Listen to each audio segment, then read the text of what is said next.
This is TNC Movie Nights. Into that dramatic flip from Alex there. Love it. We're reviewing a movie today that last minute decision we decided to go with instead of a movie I think we were both kind of excited for due to it being 7 hours long or 3.5 either way, pretty much the same. We're talking Dr. Strangelove, or How I Learned to Stop Worrying and Love the Bomb. Those good old 60s movie titles that are extremely ridiculously long. Sure are. So yeah, before we get into it, Alex, how you doing? How you doing, man? I'm doing well. Cranking out on the van, doing all that fun stuff so we can keep recording in person again. How about you? Doing all right, man. Doing all right. Just got off work about 30 minutes ago and ready to be just as disappointed as I was working as we talk about this movie today. No. Just get it out of the way. Tell them that you hate the movie. Yeah, this has nothing to do, if you didn't see our Arsenic and Old Lace review, this has nothing to do with, oh, he's uncultured because he doesn't like old movies. The 50s comedy film we watched, Arsenic and Old Lace, thank you, Sahara, that movie was incredible.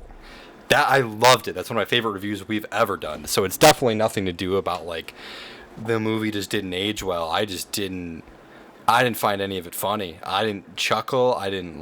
Nothing throughout the whole film. It was just, and it was weird because normally, as I was telling Alex, when I watch stuff, I do other things as well. I might be working on a project, doing some Excel spreadsheets, whatever I might be doing. I'm usually doing something else while listening / watching to the movie.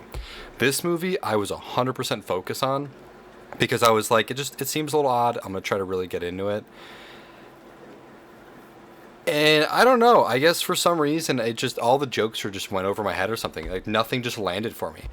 I just remember there was a good 40-50 minute stint of the movie where I was like, I thought this was a comedy, but this just feels like a war movie with kind of just stale jokes that are just missing. And maybe I just don't get them or something. I don't know, but I'm not going to do a whole lot of talking about this movie because I really just didn't like it. The acting I thought was fine. I will say the whole Dr. Strangelove, it is kind of that, what the 60s, 70s, 50s, felt with, nerdy people were. Just how they talked and just how they acted. Because, just super scientific. I just not nerdy, but, just super smart, intelligent. They just kind of, I don't know. It was weird. He talked without opening up his teeth at all. The whole movie was just I want to talk like this the whole movie, and I was just so weird, but I couldn't get into it. Alex, I know you actually enjoyed the movie, so I would love to hear why. I'm really liked it. Okay, I will say it's a bit of a slower burn than I had expected, I guess, but even that criticism is just because it made the funny stuff later on funnier because it seemed a little bit more surprising. But I loved how it was it's that sort of humor that we've talked about before that we love, where it is absurd in its simplicity. It's not, the whole idea of this movie is absurd, but it's not the loud and explosive and ha, this is funny. But just the phone calls were hilarious and they dragged on too long, and the president arguing with Dimitri, well, I'm just as sorry as you are. No, we're both sorry. And then we can say that we're both just the little stuff like that. When there's this end of the world, doomsday machine, nuclear explosions and all of that, and you have the little stuff like that, I think that's hilarious. Or when Mandrake is in the phone booth and he's asking the soldier guy, who I forgot his name, the guy who was there to shoot the Coke machine to get change so he can transfer the call, and the whole back and forth with the operator was really funny, and then he tells him to shoot it and he's like, but that's private property. That made me laugh a lot. And he's like, if this doesn't work, you're gonna have to answer to the Coca-Cola company. And it's what, I will give you, that was the one stuff. line that was the one line that did actually get me in the film. And I don't know, I guess my thing was, it just, for some reason, this just didn't feel like a comedy as much. And if I didn't think this was a comedy movie and you told me like, hey, just go watch Doctor Strangelove, and just tell me what you think. I think if I'd have gone into it thinking like, you know what, this is I think I would have thought it was a fine movie, like maybe a little boring, but there were some parts that were clever. I think I maybe would have enjoyed it more, but because arsenic, okay, I'm trying to put it best. Movies today, there's so much like punchline, joke, punchline, punchline, punchline, like every like 3 minutes. And I didn't think that's how old movies would be, but then Arsenic and Old Lace was like funny moment, Yeah. joke, punchline. And this movie just, there were a couple of those moments where like I did see the joke and I was like, I just didn't work for me, I guess. Like the whole operator stuff. I was just annoyed. I don't know why I was just so annoyed with it. I was like, all right, come on, like, go, movie, go. And it didn't hit for me, but I did forget about the Coca-Cola that little bit. That one actually did get me there. Even like the little stuff when he's like, you dropped your gun, oh yeah, I'll hold your jacket, like just that, it's like subtle and kind of dry, but I think it's really, really funny. I love that type of humor that's just like that. It doesn't punch, it kind of pokes, but it like pokes a lot, and just like pepet, pepet, pepet, pepet, pepet, pepet, pepet, pepet, and that stuff just gets me. I thought it was really funny, and I love the whole Doctor Strangelove trying to disguise the fact that he's a Nazi thing, like fighting his hand the whole time because it just wants to do like the salute, and he was like referred to the president as like mein Führer, and he was like at the end when he was walking like that, all that stuff, man, that was so funny and so clever.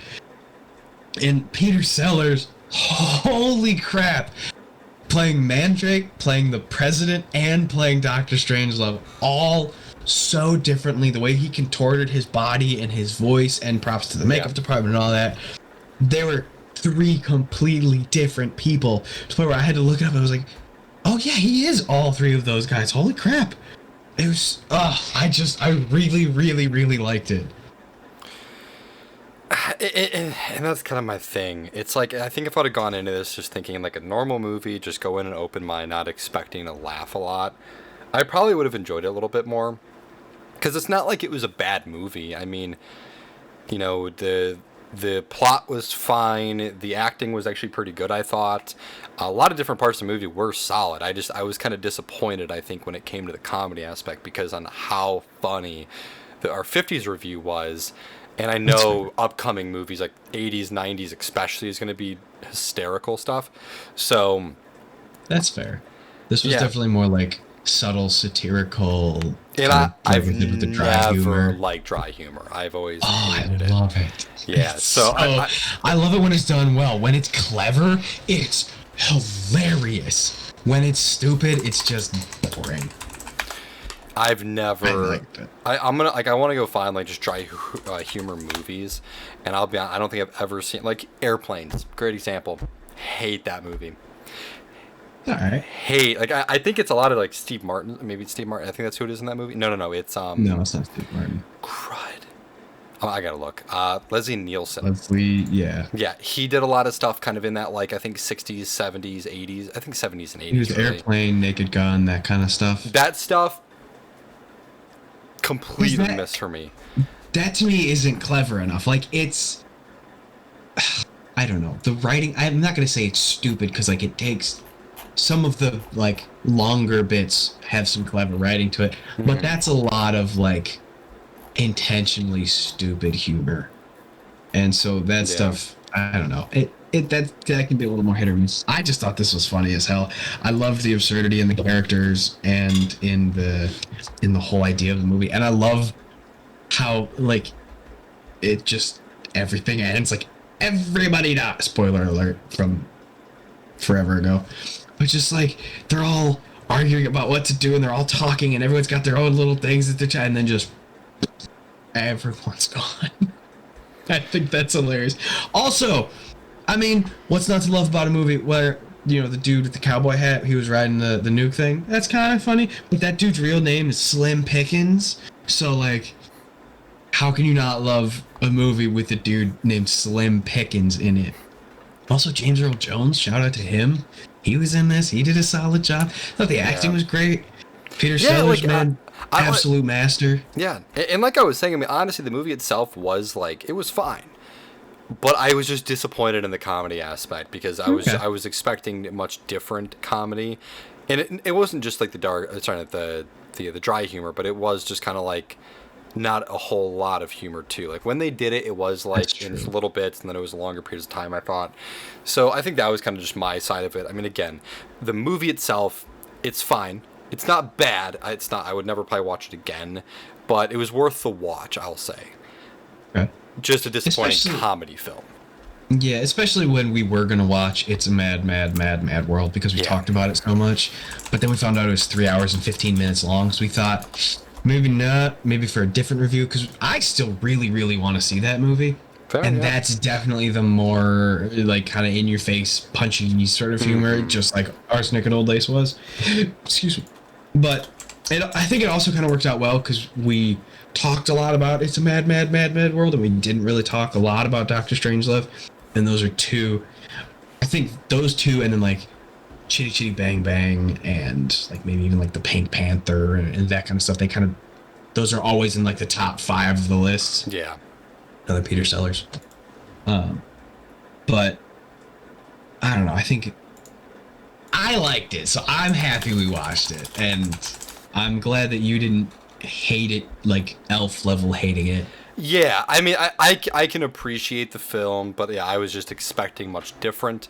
But again, I mean, yeah, it was fine, worth a watch if you are into dry humor. If you're into dry humor, kind of that, like you said, the long burn, it'll be a fun time. You'll enjoy it. So, yeah, just personally not for me, but I'm definitely glad. It's nice to get out of our comfort zone, try things that we're not used to, or maybe things we might not enjoy that much. But yeah, not too terrible.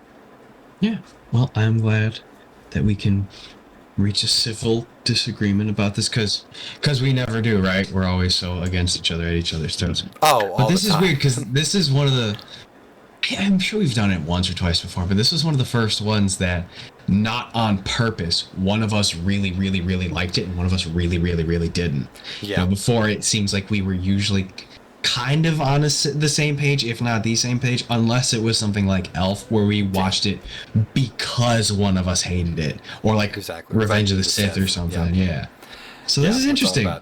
It's nice to have a divisive one once in a while, and maybe we'll do an episode where we watch like the original and then the remake of it, and then maybe that's when we talk about It's a Mad, Mad, Mad, Mad World again. Sorry for anyone who's disappointed that we didn't end up reviewing that one. Yeah, again, we'll be doing this again next month for the 70s movies. Let us know if you have any ideas, because I swear to God, if we have to watch Monty Python, I'm going to be really freaking sad. Oh, don't even get started with it. You don't... Oh, I hate Monty Python. Conversation. To me, Monty Python is that, like, kind of dry humor and just, like... Okay, I don't put them on that god tier pedestal that a lot of people do, but I have enjoyed the hell out of watching some of those movies. So I'm always down to review Holy Grail if you wanted to, and if you didn't, I'd still be willing to do it. But we'll get into that. We'll figure it out. We got a month before then, but until then, Brandon, tell the people where they can find us. The people, yes. You people can find us. I didn't mean you people in a bad way, but What the hell do you mean, you people? You can find us at thenerdchambers.com. You can find all of our about the 60s and starts dropping you people. I know. That was bad. So you can find us on thenerdchambers.com. All of our episodes do go live on there, or YouTube, Spotify, depending if you want to look at us for whatever reason while we're doing the show. If not, check us out on Spotify, Google Play, Apple Podcasts, all that good stuff. Thanks to Anchor. And it's real nice, simple TNC movie nights. You're watching us right now, you probably know it. We do have, of course, merch. You can support us. TNC Penguin, we got the Nerd Chambers logo right there, the show hoodie, and outside of that, yeah, it's gonna be fun. Next month, expect something either really bad that one of us don't like, or something maybe really good that we both somehow like. It's gonna be fun though. We gotta see. I'm excited now. Bye. See ya.